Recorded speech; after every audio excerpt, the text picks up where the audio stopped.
লাইফটা থেকে জাস্ট বেরিয়ে আসতে চেয়েছিলাম, যে এই মোনোটোনাস লাইফটা থেকে বেরিয়ে আমি এমন কিছু করব যেটাতে স্টুডেন্টদের ভালো হবে ফার্স্ট, আমি যে প্রবলেমগুলো ফেস করেছি নিজের পড়াশোনার ক্ষেত্রে, নিজের ওয়ার্কিং প্রফেশনে ঢুকতে, সেই পার্টটা তাদের ক্ষেত্রে রিজলভ হবে। And last but not the least, যে এই ফুড অ্যান্ড নিউট্রিশন জনারে এমন একটা নিজের রিমার্কেবল কাজ করতে পারবো যেটাতে I am being famous for that, এবং লোকজন আমাকে চিনবে। India's first educational talk show.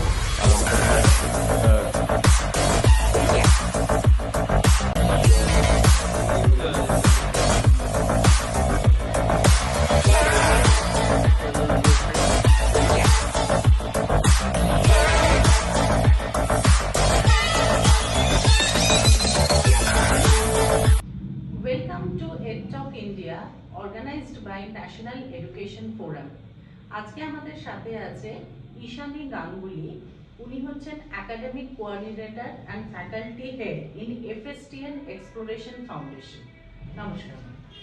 প্রথমে একটু আপনার জার্নি সম্পর্কে বলুন, আপনার কি মানে আপনার এডুকেশন, আপনার মানে হিস্ট্রিটা একটু জানতে চাই। আমার পড়াশুনো পুরোটাই ফুড অ্যান্ড নিউট্রিশন নিয়ে, মানে সেটা তো হয়তো আমি এখন যে অর্গানাইজেশনের সঙ্গে যুক্ত রয়েছি এফএসটিএন এক্সপ্লোরেশন ফাউন্ডেশন, তো পুরো নামটাই mainly food science technology and nutrition exploration foundation. তো সেক্ষেত্রে ওই টার্মটা শুনলেই বোঝা যাবে আমার পড়াশোনাটা পুরোটাই food and nutrition. Food and nutrition. হ্যাঁ। আপনার মানে পুরো পড়াশোনাটা কি কলকাতাতেই নাকি? হ্যাঁ, আমার পুরো পড়াশোনা কলকাতাতেই। আমি নিজে ঠাকুরিয়ার মেয়ে, এবং তারপরে আমার ফুড অ্যান্ড নিউট্রিশন নিয়ে পড়ার ইচ্ছাটা মেনলি মায়ের থেকে। মার মনে হয়েছিল যে এই সাবজেক্টটা নিয়ে পড়লে হয়তো অনেকটা ফিউচার আছে, কিন্তু যখন আমরা পড়াশুনো করেছি তখন ফুড অ্যান্ড নিউট্রিশন নিয়ে যে পড়াটার একটা প্রচলন এসে গেছিলো, এবং অনেকেই প্রচুর স্টুডেন্ট এটা নিয়ে পড়তো, এবং তখন মার মনে হচ্ছিল যে এটা নিয়ে হয়তো একটা অন্যরকম ফিউচার হবে। মানে সকলেরই একটা ইচ্ছা থাকে। আমি ছোটবেলা থেকে যখন আমি পড়াশোনা করেছি তখন বরাবরই আমি পড়াশোনা খুব ভালো ছিল, মানে র্যাঙ্ক করতাম, মানে স্কুলেও আমি র্যাঙ্ক করেছি এইচএস এর টাইমে। এবং স্কুলিং আমার কমলা গার্লস স্কুল।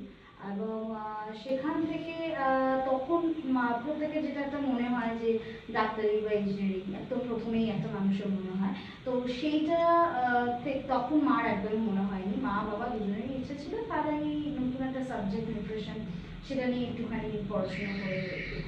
তো তখন আমার ভর্তি হওয়া ইউনিভার্সিটি অফ ক্যালকাটা, যেটা আমাদের বিহাইলাল ক্যাম্পাস রয়েছে গোপালনগরে। তো এই বিহাইলাল ক্যাম্পাস ইউনিভার্সিটি অফ ক্যালকাটাতে আমি ফুড অ্যান্ড নিউট্রিশন নিয়ে ব্যাচেলার্সে ভর্তি হই। এবং ওই ব্যাচেলার্সে ভর্তি হওয়ার আগে 11-12 নিউট্রিশন পড়েছিলাম, কিন্তু 11-12 নিউট্রিশন তো খুব বেসিক্স কিছু থাকে, সেটা পড়ে ভালো লেগেছিল।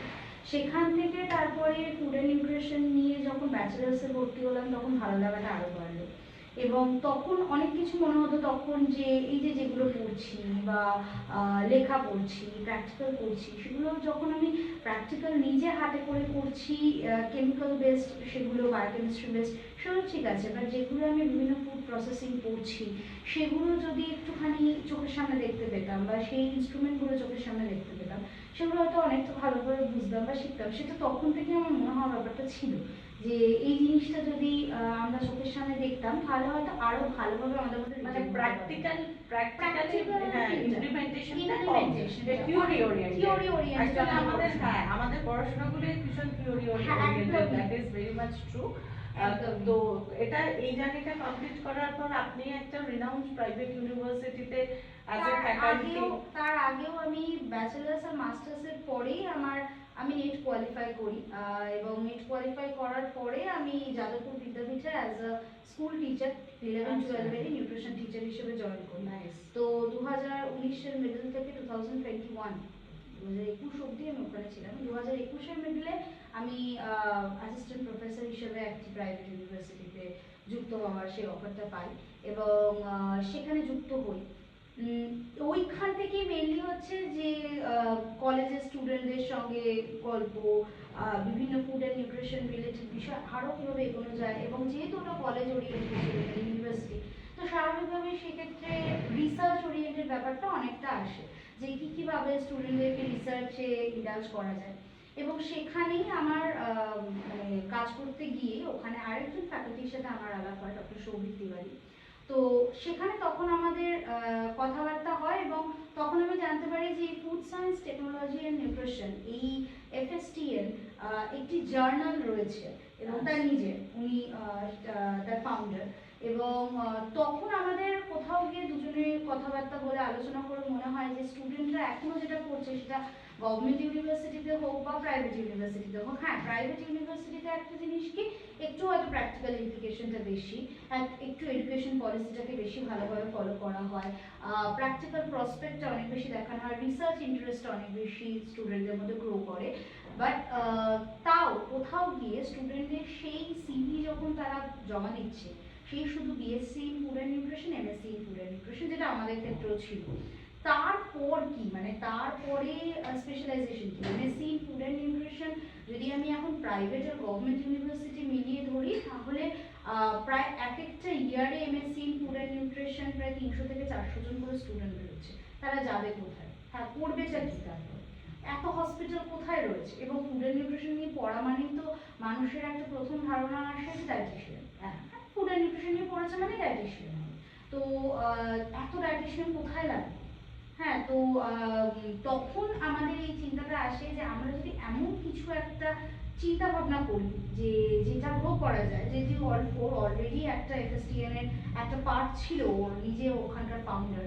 তো তখন আমরা ভাবি যে এর যদি আমরা একটা ফাউন্ডেশন তৈরি করতে পারি যেখানে আমরা স্টুডেন্টদেরকে তারা থিওরিটিক্যাল যেটা পড়ছে, অর্থাৎ তারা ডিগ্রি কোর্সে যেটা পড়ছে সেটা তারা পড়ছে, তার সঙ্গে প্র্যাকটিক্যাল প্রসপেক্টটাকে আমরা যদি কোথাও ব্রিজ করতে পারি, সেই মোটোটা নিয়ে কিন্তু আমাদের ফার্স্ট মানে FSTN এর এমটাই হচ্ছে প্র্যাকটিক্যাল ইমপ্লিকেশন, একদম মানে থিওরিটিক্যাল আর প্র্যাকটিক্যাল এই দুটোর মধ্যে ব্রিজটা তৈরি করা।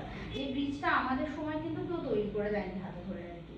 তো সেই জিনিসটা আমরা হাতে ধরে তৈরি করে দিই স্টুডেন্টদের, এবং তারপরে তারা যখন প্র্যাকটিক্যালি সেটার মধ্যে ঢুকছে, ইন্ডালজ হচ্ছে এবং শিখছে জিনিসগুলো, এবং তারা তাদের স্কিলটা অনেকটা ডেভেলপ করতে পারছে। কারণ আমাদের FSTNটা majorly it's a skill development organisation. তো তারা তো ডিগ্রি কোর্স, আমরা তো কোনো ডিগ্রি কোর্স প্রোভাইড করছি না, আমরা পুরোটাই প্রোভাইড করছি যে স্কিল ডেভেলপমেন্ট। আচ্ছা, আর এই সার্টিফিকেশনটা যে পাচ্ছে, হ্যাঁ সেটা অথরাইজড বডি কারা হচ্ছে এই সার্টিফিকেট? এই সার্টিফিকেশনটা authorised body first of all আমাদের FSTN expression foundation, skill India recognised skill India, হ্যাঁ। এবং তাছাড়াও হচ্ছে আমাদের বিভিন্ন FSTN এর কয়েকটা কোলাবোরেশন রয়েছে Indian institute of food science and technology মহারাষ্ট্রের সঙ্গে এবং MGM ইউনিভার্সিটি ঔরঙ্গাবাদ, এই দুটোর সঙ্গে কোলাবোরেশন থাকায় যেহেতু তাদের NAAC অ্যাক্রিডিটেশন রয়েছে, সেহেতু আমরা NAAC এর অ্যাক্রিডিটেড কোর্সও পাচ্ছি অ্যাজ ওয়েল অ্যাজ আমরা স্কিল ইন্ডিয়ার অ্যাপ্রুভালও পাচ্ছি। তার ফলে যে কোর্সগুলো তারা করছে সেটা কিন্তু প্যান ইন্ডিয়া ভ্যালিড, মানে এমন নয় যে আমরা ওয়েস্ট বেঙ্গলে বসে কোর্স করাচ্ছি মানে সেটা ওয়েস্ট বেঙ্গলেই ভ্যালিড বা ইন্ডিয়াতেই শুধুমাত্র ভ্যালিড, হোল ইন্ডিয়া কিন্তু এটা ভ্যালিড থাকছে। তো হোল ইন্ডিয়ার মধ্যে ইন্ডিয়াতে যেরকম ভ্যালিড থাকছে, এবার আউটসাইড আমাদের FSTN এ কিন্তু আউটসাইড স্টুডেন্ট বেসও অনেক, যেমন আমাদের FSTN এ ক্লাসও হয় যাদের তাদের কানাডা, UK, অস্ট্রেলিয়া, USA এই সমস্ত জায়গা থেকে, জিম্বাবুয়ে এই সমস্ত জায়গা থেকে আমাদের কিন্তু একটা ভালো স্টুডেন্ট জয়েন করবে। সো এই কোর্সগুলোর ডিউরেশনটা কিরকম থাকছে? এই কোর্সগুলোর ডিউরেশন বিভিন্ন থাকে, মেজরিটি ক্ষেত্রে আমরা চেষ্টা করি যে উইদিন 6 মান্থস সমস্ত কোর্সই, 3 মান্থস, 6 মান্থ, 1 মান্থ এর মধ্যে সমস্ত কোর্স, অল দিস আর সার্টিফিকেট কোর্সেস এবং স্কিল ডেভেলপমেন্ট কোর্সেস, কোনোটাই কিন্তু কোনো ডিগ্রি কোর্সেস নয়। তবে আমাদের রিসেন্ট যেটা স্কিল ইন্ডিয়া থেকে রেকগনাইজ হওয়ার পরে স্টার্ট হয়েছে, that is the diploma in that means 1 year diploma course আমাদের যেটা স্টার্ট হয়েছে, সেক্ষেত্রে ডিপ্লোমাতে আমাদের নর্মাল বেসিক্স একটা নিউট্রিশন অ্যান্ড ডায়েটিক্সের একটা ডিপ্লোমা বেসিক্স রয়েছে, যে অনেকেই ভাবে যে ফুড অ্যান্ড নিউট্রিশন নিয়ে পড়বো কিন্তু, বা নার্সিং নিয়ে পড়বে বা মেডিকেল বোর্ডস দেবে, কিন্তু প্রবলেমটা হচ্ছে অনেকে 1 ইয়ার গ্যাপ নেয়। এই 1 ইয়ার গ্যাপের মধ্যে নার্সিং পড়তে গেলে বা মেডিকেল লাইনে যেতে গেলে যে কোনো জায়গাতে, সেখানে কিন্তু একটা খুব ইম্পর্টেন্ট জিনিস হচ্ছে নিউট্রিশন, তাকে জানতেই হবে, সেটা নার্সকেও জানতে হয়, ডক্টরকেও জানতে হয়। তো তখনের জন্য তারা কিন্তু নিজেদের স্কিলটাকে এনহ্যান্স করতে, প্লাস তাদের যে এন্ট্রান্স এক্সাম তারা দেবে, সেই এন্ট্রান্সের জন্যও কিন্তু তাদের হেল্পফুল হবে হচ্ছে এই ধরনের ডিপ্লোমাগুলো। এছাড়াও কিছু পিজি ডিপ্লোমা রয়েছে, মানে এই ডিপ্লোমাটা একদম basic diploma in nutrition and diabetes, but তাছাড়াও কিছু রয়েছে পিজি ডিপ্লোমা, যেটা আমাদের বিভিন্ন ফুড সায়েন্সের ওপরে রয়েছে, ফুড টেকনোলজির ওপরে রয়েছে, এবং আরেকটা পার্ট যেটা আমরা ইনক্লুড করেছি দ্যাট ইজ স্পোর্টস নিউট্রিশন, যেটা এখন একটা মারাত্মকভাবে একটা হাই জনরে চলছে স্পোর্টস নিউট্রিশন। কারণ সবাই শুধুমাত্র যদি নর্মাল পেশেন্টদেরকে নিয়ে ভাবে, তাহলে যারা এই যে বিভিন্ন ট্রফিতে যাচ্ছে, বিভিন্ন জায়গায় তারা ক্রিকেট, ফুটবল, টেবিল টেনিস, বিভিন্ন স্পোর্টসে যাচ্ছে, শুধুমাত্র আমি যদি আউটডোর স্পোর্টস বলছি তা নয়, ইনডোর স্পোর্টসের ক্ষেত্রেও যে ইনডোর স্পোর্টসগুলো রয়েছে ক্যারম অ্যান্ড অল, এগুলোর ক্ষেত্রেও কিন্তু খুব ইম্পর্ট্যান্ট একটা হচ্ছে কনসেন্ট্রেশন। তো সেইটাও কিন্তু প্রপার নিউট্রিশনটা সেক্ষেত্রেও জরুরি। তো এদের প্রত্যেকে এনারা যারা renowned footballer, cricketer, player, chess player যারা রয়েছে, এদের প্রত্যেকের ক্ষেত্রে কিন্তু একজন পার্সোনালাইজড একজন ডায়েটিশিয়ান থাকে, ইন্ডিভিজুয়াল ডায়েট প্ল্যানের জন্য। এবং আমরা দেখেছি এটা তো মানে বড় বড় আর্টিস্টদের ক্ষেত্রে তো থেকেই থাকে, সেলিব্রিটিদের থাকে, প্লাস হচ্ছে স্পোর্টসম্যান যারা, তাদের ক্ষেত্রেও কিন্তু এরকম একদম ইন্ডিভিজুয়াল থাকে, এবং বিভিন্ন যে টিমগুলো হয়, ফুটবল টিম বা ক্রিকেট টিম এগুলো হয়, তো সেই টিমগুলোরও কিন্তু পার্সোনাল যেরকম কোচ থাকে, সেরকম পার্সোনাল একজন ডায়েটিশিয়ানও থাকে। সো যিনি হচ্ছেন স্পোর্টস ডায়েটিশিয়ান বা স্পোর্টস নিউট্রিশনিস্ট। সো যে কিনা এই পুরো টিমের প্রত্যেকটা প্লেয়ারের অ্যাকর্ডিং টু তাদের হেলথ ওয়াইজ তার পুরো ডায়েট চার্টটা মেইনটেইন করবে। হ্যাঁ, আর আপনারা কি কোনো প্লেসমেন্ট দেন নাকি পুরো মানে টাই আপ আছে উইথ দ্য কোম্পানিজদের সাথে? আমাদের মেজরলি প্রচুর কোম্পানিজের সাথে টাই আপ রয়েছে, এবং সেটাতে শুধুমাত্র আমরা উইদিন ওয়েস্ট বেঙ্গল তাদেরকে প্লেসমেন্ট দিচ্ছি, মানে সেটা শুধুমাত্র উইদিন ওয়েস্ট বেঙ্গল বলতে আমরা তাদেরকে ইন্টার্নশিপ অনেক ক্ষেত্রে প্রোভাইড করে থাকি, কারণ স্টুডেন্টরা, আমরাও একটা সময় হয়েছে, আমরা যখন এমএসসি কমপ্লিট করার পর বেরিয়ে কোথায় ইন্টার্নশিপ করবো, কোথায় ফাঁকা আছে, বিভিন্ন জায়গায় ঘুরে ঘুরে সিভি দেওয়া, সেই জায়গাটা প্রচুর থেকে যায়। সেই কাজটা কিন্তু আমাদের এফএসটিএন থেকে করে দেওয়া হয়, মানে আমাদের সঙ্গে হসপিটালরা যখন জানাচ্ছে যে আমাদের কাছে ভ্যাকেন্সি রয়েছে, আমরা আমাদের নিজস্ব গ্রুপে দিয়ে দিচ্ছি যে এখানে ভ্যাকেন্সি রয়েছে, তোমরা সিভি দাও, সিভি আমাদের কাছে আসছে, আমরা হসপিটালকে পাঠাচ্ছি, ডিরেক্টলি ইন্টারভিউ হয়ে তাদের ইন্টার্নশিপ হয়ে যাচ্ছে। এই পুরো এই যে ট্রেনিংটা, এটা পুরো কি অফলাইনে হচ্ছে না online offline hybrid model? Hybrid মোডেই মেজরিটি হয়ে থাকে, কারণ অনলাইন আপনি বললেন যে অনেক আপনার স্টুডেন্ট আছে যেটা আউট অফ ইন্ডিয়া, হ্যাঁ, তো আউট অফ সেক্ষেত্রে তো ইন্ডিয়া, আপনাকে অনলাইন, হ্যাঁ অনলাইন তো রাখতেই হবে।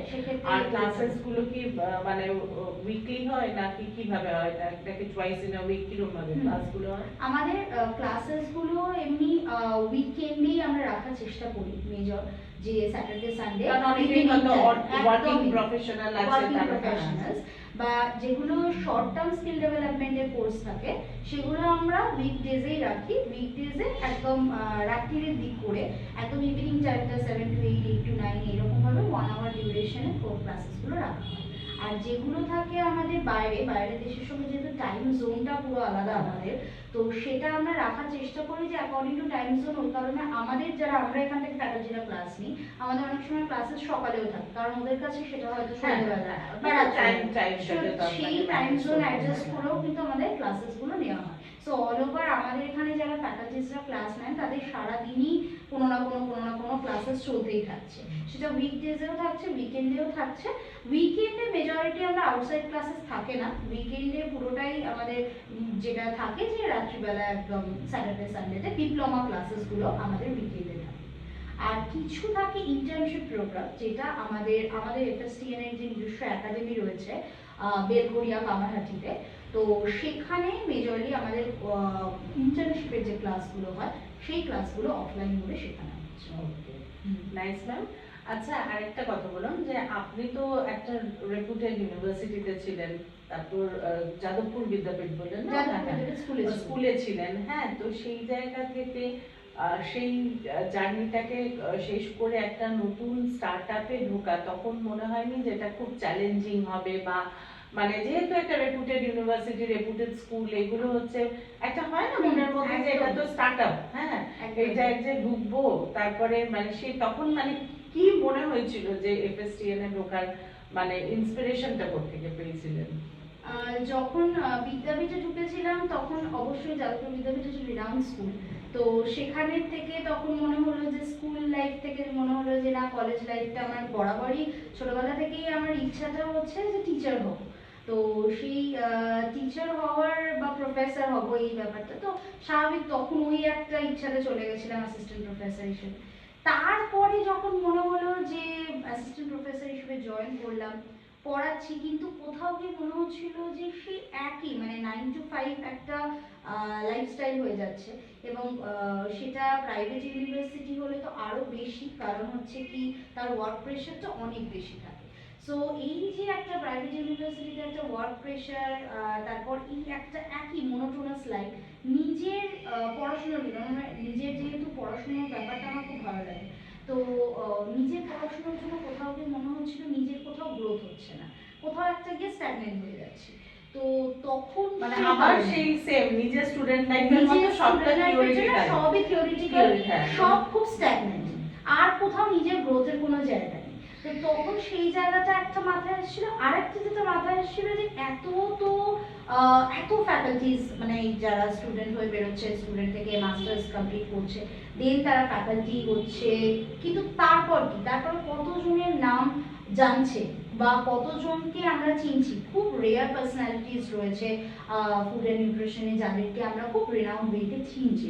তো সেই পার্সোনালিটিসটা তারা কেন হচ্ছে, তারা কেন সেই জায়গাটা এলো, তখন যখন তাদের ব্যাকগ্রাউন্ডটা স্টাডি করলাম তখন দেখলাম যে তারা কিন্তু এই 9 to 5 জবের পাশে গিয়েও কিন্তু একটা কিছু করছে, বা 9 to 5 জবটাকে ছেড়ে তারা কিন্তু একটা পার্ট করছে বা নিজেদের স্বপ্নটাকে ফুলফিল করার চেষ্টা করছে। আমি যখনই মানে এত যে ডায়েটিশিয়ান, আমরা কিন্তু খুব রিনাউন্ড কয়েকজন ডায়েটিশিয়ানের কাছেই যাই, কতজন এই এদিক ওদিক সেদিক ডায়েটিশিয়ানের কাছে যাচ্ছে না, তার একটাই কারণ হচ্ছে যে they want to become like সেই লাইফটা।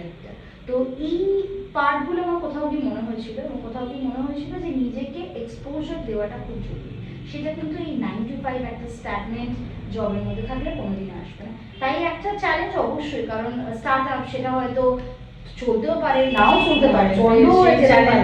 এক্স্যাক্টলি 2023 তে when we started, যে এটা তো চলতেও পারে, নাও চলতে পারে, বন্ধ হয়ে যেতে পারে, এক বছর পর বন্ধ হয়ে যেতে পারে। বাট 2023 তে আমরা স্টার্ট করলাম, 2025 এ এই 9 ফেব্রুয়ারি এই বছরই আমাদের ফিজিক্যাল ফার্স্ট একটা বড় একাডেমি তৈরি হলো, এবং কামিং আরেকটা ব্রাঞ্চ আমাদের ওপেন হচ্ছে 2026 এবং আমরা গ্রো করছি। So we have nice. আচ্ছা, আর হচ্ছে এই যে স্টুডেন্টদের প্র্যাকটিক্যাল এক্সপেরিয়েন্সের নিয়ে পড়ে আর কি ধরনের মানে স্টুডেন্টসরা নিজেদেরকে এনগেজ করতে পারে আর কিভাবে করতে পারে? নিউট্রিশন সাবজেক্টটা নিয়ে পড়ে মেইন ওই একদমই আমি আবার আমার প্রথম কথাটার দিকে চলে যাই, যে ওই এত একটা মনোটোনাস ব্যাপার এসে যায় নিউট্রিশন সাবজেক্টটা নিয়ে পড়তে গিয়ে, যে ওদের তখন মনে হয় একাডেমিক্সে আর যাবো না, আর যেখানে ইচ্ছে যাই একাডেমিক্সে আর যাবো না। তো সেইটা কিন্তু আরো বেশি ক্ষতি করেছে। তো যদি আমি সাবজেক্টটাকে একটু ভালোবেসে পড়ি, মানে যাদের মধ্যে সেই ক্যাপাসিটিটা রয়েছে, আমি বলছি না যে সবার জন্য একাডেমিক্স না, সবার জন্য কখনোই একাডেমিক্স না, কিন্তু যাদের মধ্যে সেই পোটেনশিয়ালটা রয়েছে যে তারা পড়াশোনা করতে পারবে, তারা যদি একটু ভালোবেসে পড়ে, তাহলে সাবজেক্টটার মধ্যে জানার অনেক কিছু রয়েছে, অনেক কিছু রয়েছে। এবং এখন নিউট্রিশন হলো এমন একটা এমার্জিং ফিল্ড বেসিক্যালি, যেখানে রিসার্চ খুব একটা ভালো জায়গাতে যাচ্ছে, প্রচুর মানে। এবং আমাদের যে প্রত্যেকের, আমি নর্মালি আমি আমার নিজের রিসার্চ ওরিয়েন্টেড কাজের সঙ্গে যেহেতু আমি যুক্ত, এবং সেক্ষেত্রে আমি বলতে পারি যে আমাদের যে বিভিন্ন সেলিব্রিটিসরা থাকে, সেলিব্রিটিসদের যে ডায়েট প্ল্যানগুলো থাকে, সেই ডায়েট প্ল্যানগুলো কিন্তু অলওয়েজ এই আমাদের মতো নর্মাল তাদের বডি ওয়েট, তাদের হাইট এইসব অনুযায়ী অলওয়েজ হয় না, তার সঙ্গে হয় তাদের বডির কি জেনেটিক্স রয়েছে, জিন। অ্যাকর্ডিং টু দ্য জিন প্রচুর সেলিব্রিটিস রয়েছে, প্রচুর বলিউড সেলিব্রিটিস রয়েছে, এবং মানে যাদের এক কথায় নাম বললে চেনা যায়, সেই বলিউড সেলিব্রিটিসরা কিন্তু তাদের ডায়েট করে অ্যাকর্ডিং টু দেয়ার জিন, which is called precision nutrition। এখন সেই পার্টটা অনেকটা উঁচুতে গেছে, এবং সেই পার্টটা নিয়ে স্টুডেন্টদের মধ্যে, এবার স্টুডেন্টরা কি হয়, ওরা শুধু 50 নম্বরের পরীক্ষাটার জন্য পড়ে, ওদের মধ্যে যদি এই ব্যাপারগুলো গ্রো করানো যায়, ইন্টারেস্ট গ্রো করানো যায়, তখন কিন্তু তারা অনেকটা অনেকটা তারা এই বিষয়টাকে জানতে চায়। আমি নিজে যখন ইউনিভার্সিটিতে পড়াশোনা করেছি, তখন একটা টাইমে আমি বরাবরই যেটা করতাম যে আমি বিভিন্ন কনফারেন্স, এখন স্টুডেন্টদের মধ্যে যেটা দেখি যে কনফারেন্সে যায় না, নিজেকে কোথাও গিয়ে যে এক্সপোজার দেওয়া সেইটা দেয় না, এবং নিজে কোথাও বাইরে যে বিভিন্ন সেমিনারগুলো হচ্ছে সেগুলোতে যাচ্ছে না। আমি কিন্তু মেজরলি যখনই জাস্ট বিএসসি পর থেকে আমি শুরু করি এই জিনিসগুলো করা, মানে বিএসসি থেকে আমি যেখানে কনফারেন্স হতো, যেখানে সেমিনার হতো, যেখানে ওয়ার্কশপ হতো, সেই জায়গাগুলোতে ঘুরে ঘুরে যেতাম, রেজিস্ট্রেশন করতাম, নিজে খোঁজ নিয়ে নিয়ে। আমাদের সময় তো এরকম কোনো গ্রুপ ছিল না যে যারা এগুলো দেবে, আমরা সেগুলো দিয়ে থাকি যে কোথায় সেমিনার হচ্ছে, কোথায় ওয়ার্কশপ হচ্ছে, কোথায় কনফারেন্স হচ্ছে। এবার সোশ্যাল মিডিয়া, আমাদের সময় হয়তো সোশ্যাল মিডিয়াটা অতটাও স্ট্রং ছিল না। ছিল, ফেসবুকও ছিল, হোয়াটসঅ্যাপও ছিল, সবই ছিল, কিন্তু সোশ্যাল মিডিয়া স্ট্রংটা ছিল না এতটা। তো তখন এইগুলো করতে করতে আমার একটা খুব ইন্টারেস্ট জেগেছিল, তাই আমার কোনোদিন এই সাবজেক্টটাকে মনোটোনাস মনে হয়। আমি নিজে Calcutta university first class second bachelors এবং মাস্টার্সে first class third all over university থেকে হয়েছিলাম। এবং তারপরে আমার মনে হয়েছিল যে কোথাও একাডেমিক্স কিন্তু এই নিউট্রিশন ফিল্ডের জন্য খুব ইম্পর্টেন্ট। সবাই যদি ডায়েটিশিয়ান হয় তাহলে রিসার্চটা কারা নতুন নতুন যারা এই যে ডায়েটিশিয়ান হচ্ছে তাদেরকেও তো কাউকে পড়াতে হবে, তাহলে পড়াবে কারা? তাই একাডেমিক্স এটার একটা সবচেয়ে বড় পার্ট, যে পার্টটা সবচেয়ে বেশি নেগলেক্টেড হয়। এবং সবাই শুধু বেরোচ্ছে, মাস্টার্স করছে, ইন্টার্নশিপ করছে, দিয়ে একটা, আমি অ্যামাউন্ট বলতে চাই না, বাট খুবই মিনিমাল স্যালারিতে তারা জয়েন করছে অ্যাজ আ ডায়েটিশিয়ান। বাট তারপরে তার কোনো ফিউচার গ্রোথ নেই। কী হবে, কতদিনে সে ডায়েটিশিয়ানের মেইন পোস্টে পৌঁছতে পারবে? আর অলরেডি যারা এই জনারটায় রয়েছে, যারা পুরোনো ডায়েটিশিয়ান রয়েছে, তারা কোথায় যাবে? তারা কি চাকরি ছেড়ে দেবে? তো সেই কারণে অর্ধেক জায়গায় কোনো ভ্যাকেন্সি নেই। এবং তার ফলে কি হচ্ছে, আলটিমেটলি সবাই গিয়ে কি হচ্ছে, ওই নিউট্রিশনের 6 মাস ইন্টার্নশিপ করার পরে তারপর যখন 1 বছর ধরে কোনো ভ্যাকেন্সি পাচ্ছে না, নয় তারা নিজেদের পার্সোনাল লাইফে সেটেল হয়ে যাচ্ছে, নয়তো একদম জনারটা চেঞ্জ করে মার্কেটিংয়ে চলে যাচ্ছে, নয়তো তারা ব্যাংকের জবে চলে যাচ্ছে, কোনো জায়গায় তারা যেতে পারছে। প্লাস এখন আরেকটা, আমি অলরেডি অনেকক্ষণ ধরে কথা বলছিলাম এটা নিয়ে, sports nutrition. Sports authority of India থেকে প্রতি বছরে একটা ইন্টার্নশিপ করানো হয়, প্রতি বছরে কিন্তু সেখান থেকে স্পোর্টস নিউট্রিশনিস্টের এক্সাম হয়, যেখানে স্পোর্টস নিউট্রিশন, এবং এখন বর্তমানে স্পোর্টস নিউট্রিশন ক্যালকাটা ইউনিভার্সিটিতে ফুড অ্যান্ড নিউট্রিশন নিয়ে পড়া ছাড়াও কিন্তু স্পোর্টস নিউট্রিশন রয়েছে। শুধু ক্যালকাটা ইউনিভার্সিটি নয়, national institute of nutrition NIN এর কথা যদি আমি বলি, সেখানেও সেম স্পোর্টস নিউট্রিশনের একটা খুব বড় প্রসপেক্ট রয়েছে। Applied nutrition, food and nutrition ছাড়াও সেইখানে স্পোর্টস নিউট্রিশন একটা খুব ইম্পর্টেন্ট জনার। এখন বিভিন্ন টিম রয়েছে যেখানে অ্যাজ আ পার্সোনালাইজড ডায়েটিশিয়ান প্রয়োজন হয়, এবং সেখানে খুব ভালো অ্যামাউন্ট অফ পেমেন্ট দেওয়া হয়। কারণ আলটিমেটলি, আমি পেমেন্টের কথাটা এতবার করে একটা কারণেই বলছি, আলটিমেটলি পড়াশোনা করছে কি নিজের জীবিকার জন্য, নিশ্চয়ই। তো তাতে তো স্বাভাবিক, মানে they have to earn their own bread, আর ওটার উপরে সমস্ত স্যাটিসফ্যাকশনটাও নির্ভর করে। তুমি লাইফে কতটা স্যাটিসফাইড আর কতটা, আমি যদি প্রত্যেকটা জিনিসের জন্য কারোর উপর ডিপেন্ডেন্ট থাকি, কারণ যে মিনিমাম অ্যামাউন্ট অফ স্যালারিজটা ডায়েটিশিয়ানসদের, এখন আমি হসপিটালের কথা বলছি, কটা জায়গায় ভালো স্যালারি জায়গা রয়েছে, তার জন্য কিন্তু আরও এই প্রসপেক্টগুলো খোলা রয়েছে। এবং আমাকে যে হসপিটালেই চাকরি করতে হবে তা নয়, নিজস্ব পার্সোনাল ক্লিনিক্স রয়েছে, সেই ক্লিনিক্স যদি আমি ওপেন আপ করতে পারি, এবং তার জন্য যদি আমি স্পেশালাইজ ক্লিনিক্সগুলোতে জয়েন করতে পারি, যেরকম হচ্ছে এখন একটা খুব বড় জায়গায় চলছে হচ্ছে ফার্টিলিটি সেন্টার। ফার্টিলিটি সেন্টার এখন খুব একটা, মানে এখন একটা মেজর ইস্যু ফার্টিলিটি সোসাইটির একটা মেজর ইস্যুতে দাঁড়িয়েছে due to our lifestyle. So সেখান থেকে ফার্টিলিটি ক্লিনিক্সে পার্সোনালাইজড ডায়েটিশিয়ান প্রয়োজন হয়, এবং একদম ইন্ডিভিজুয়ালাইজড ডায়েট প্ল্যান প্রয়োজন হয় ফর, মানে যারাই ফার্টিলিটি ইস্যুস নিয়ে আসছে। তো সেখানে জয়েন করতে গেলেও they need some special special skill প্রয়োজন। তো সেই জায়গাগুলো তাদেরকে এক্সপ্লোর করতে হবে, সেই জায়গাগুলো তাদেরকে বুঝতে হবে। তো এরকম প্রচুর জায়গা রয়েছে, যদি দেখা যায় যে ক্লিনিক্স আছে, পার্সোনালাইজ ক্লিনিক রয়েছে, তাছাড়া হচ্ছে আমি এরকম স্পেশাল ফিল্ড বললাম, স্পোর্টসের ফিল্ড রয়েছে, এবং রিসার্চ, আবার বলছি রিসার্চ সবার জন্য নয়, বাট যাদের পোটেনশিয়াল আছে তারাও কিন্তু, আমি প্রচুর ভালো মেয়ে দেখছি পড়াশোনা করছে, করে তারা কিন্তু আবার সেই ডায়েটিশিয়ানের লাইনে চলে যাচ্ছে, রিসার্চের দিকে কেউ যাচ্ছে না, অ্যাকাডেমিক্সের দিকে কেউ যাচ্ছে না। প্রচুর জায়গা রয়েছে। লোকজন যে বলছে যে না আমাদের হয়তো এখানে চাকরি নেই, ওখানে চাকরি নেই, কিন্তু আমাদের ওয়েস্ট বেঙ্গলের মধ্যেও চাকরি রয়েছে প্রাইভেট এরিয়াতে, ওয়েস্ট বেঙ্গলের বাইরে প্রচুর চাকরি রয়েছে। শুধুমাত্র ওয়েস্ট বেঙ্গল জনারটাকে যদি আমি ধরে রেখে দিই তাহলে খুব অসুবিধা। ওয়েস্ট বেঙ্গলের বাইরে প্রচুর জায়গাতে কিন্তু আমাদের এই নিউট্রিশন ফিল্ডটা খুব একটা স্ট্রং ফিল্ড। এবং অ্যাজ ইফ আমি যদি ইন্ডিয়ার বাইরে বলি, তাহলে ফুড নিউট্রিশন হচ্ছে one of the strongest field, মানে মানে one of the strongest field. really এটা নিয়ে রিসার্চ করে মানে আমি যখন বিভিন্ন কানাডা জিম্বাবুয়ে এনাদের সাথে কথা বলি, এখানকার স্টুডেন্ট জনারের সাথে বা এখানকার ফ্যাকাল্টি জনারের সাথে, তারা কিন্তু পুর নিউট্রিশন নিয়ে পড়তে ভালোবাসে এবং সেখানে আলাদা একটা ইউনিভার্সিটিস রয়েছে only for food and nutrition, only for that. এবং সেখানে রিসার্চ হচ্ছে, একাডেমিক্স হচ্ছে, সব কিছু হচ্ছে। তো সেই জায়গাগুলোতেও কিন্তু সুযোগ থাকছে। শুধু যদি আমি মনে করি যে না আমি বেঙ্গলেই থাকবো, আমি ওয়েস্ট বেঙ্গলেই চাকরি করব, তাহলে হয়তো বলতে পারি চাকরির জায়গাটা লিমিটেড। কিন্তু তার বাইরে যদি আমি বলি তাহলে কিন্তু চাকরির প্রচুর জায়গা রয়েছে।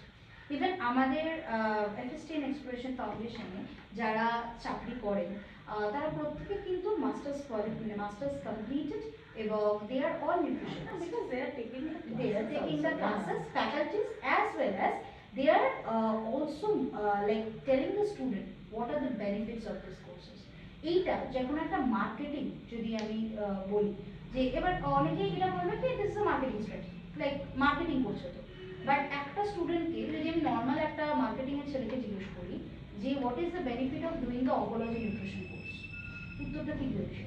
অঙ্কোলজি নিউট্রিশন কোর্স সম্পর্কে সে জানবে না। তাহলে সেক্ষেত্রে সে উত্তর দিবে। তো সেইটা জানবে কিন্তু একজন যে নিউট্রিশনিস্ট সেই বলতে পারবে যে অঙ্কোলজি নিউট্রিশনে কোন কোন জিনিসগুলো পড়ানো হচ্ছে। বা অ্যাজ ইন আমি এক্ষুনি বললাম ফার্টিলিটি স্পেশালাইজেশন, সেখানে গাইনোকোলজি নিউট্রিশনে কোন কোন পার্টগুলোকে পড়া হচ্ছে।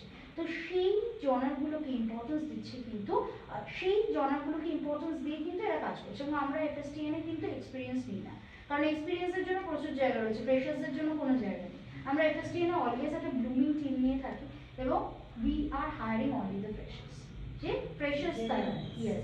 তো যাতে তাদের একটা জায়গা হয়, যে তারা যাতে একটা সুযোগ পায় নিজেদেরকে তুলে ধরা, নিজেদের কেরিয়ারটাকে দেখতে। আর এটা কিন্তু ঠিক কথা, সবসময় আমরা ভাবি এক্সপিরিয়েন্স না হলে চাকরিতে নেওয়া যাবে না, না, কিন্তু ফ্রেশারদের ক্ষেত্রে কি হয়, ওদের কিন্তু মানে দেওয়ার Potential ক্যাপাসিটিটা অনেক অনেক অনেক বেশি। বেশি। হ্যাঁ, কারণ ওদের ওটা ফার্স্ট জব, তাই জন্য হ্যাঁ। ওরা কিন্তু They are 100% giving their সেটাই দিতে, হ্যাঁ 200% basically। ওখানে দিতে চাইবে, কারণ তাদেরও সেই এক্সপিরিয়েন্সটা গেইন হওয়া দরকার।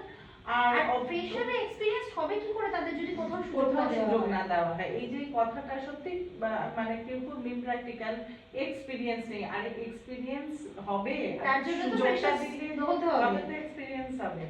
থ্যাংক ইউ ঈশানী, প্রচুর জানতে পারলাম। নিউট্রিশন রিয়েলি একটা খুব ভালো সাবজেক্ট। হ্যাঁ, মানে এই যে ইয়ের জার্নিটা, এফএসটিএন এক্সপ্লোরেশনের জার্নিটা জানলাম। হ্যাঁ, অবভিয়াসলি স্টুডেন্টদের বলবো, হ্যাঁ তারা যদি এনরোল করতে চায় যাতে যোগাযোগ করে, এবং যারা নিউট্রিশন নিয়ে পড়াশোনা করছে তাদের জন্য তো এফএসটিএন রিয়েলি হেল্পফুল হবে। Thank you Ishani.